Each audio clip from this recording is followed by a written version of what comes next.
DJ Bappu Ram चौधराना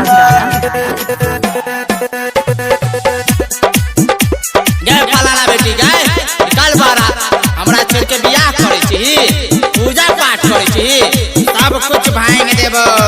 हम अपन मन से थोड़े करे छिए, हमर माय बाप हमर शादी करे छे।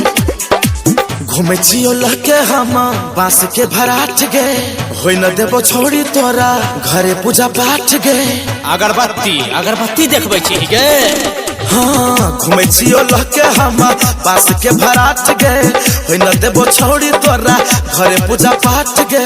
तोड़ देबो गेट तोहर घर बाके गे बहर बाके जे सर अगुआ तोहर शादी से टकेलको खोजे छियो हम ओही सारा बाके।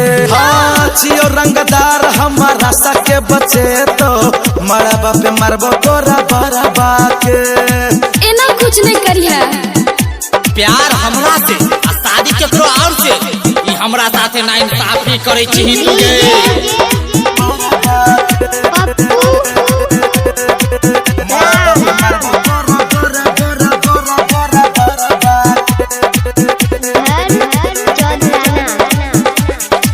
हमरा छटलको दोसर तकलको ओकरा सा शादी तोहर कहियो के जान हम हुए नहीं देबो आ देह केकरो छुए नहीं देबो।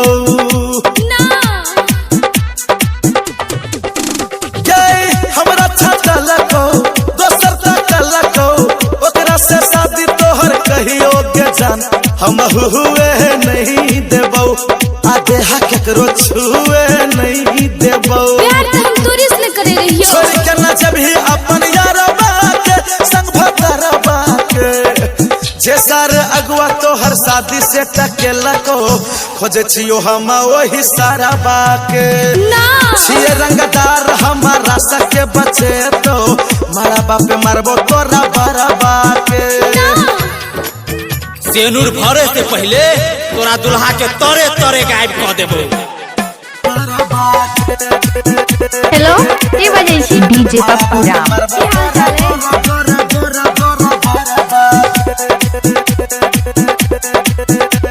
डीजे बप्पू राम चौधराना तोहर बियाह गे करबो तबाह गे सजल सबरल तोरा दुल्हा के गे छोड़ी लाठी लगतौगे दूरा पे जब बाराती लगतौगे।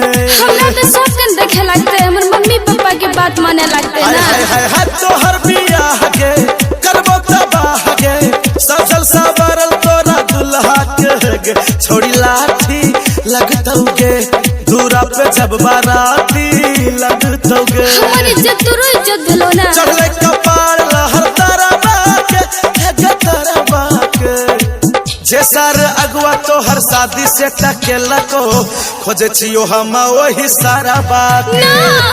मलिक राकेश कौशल से के बचे तोगे मारा बापे मारबो तोरा बड़ा बाके।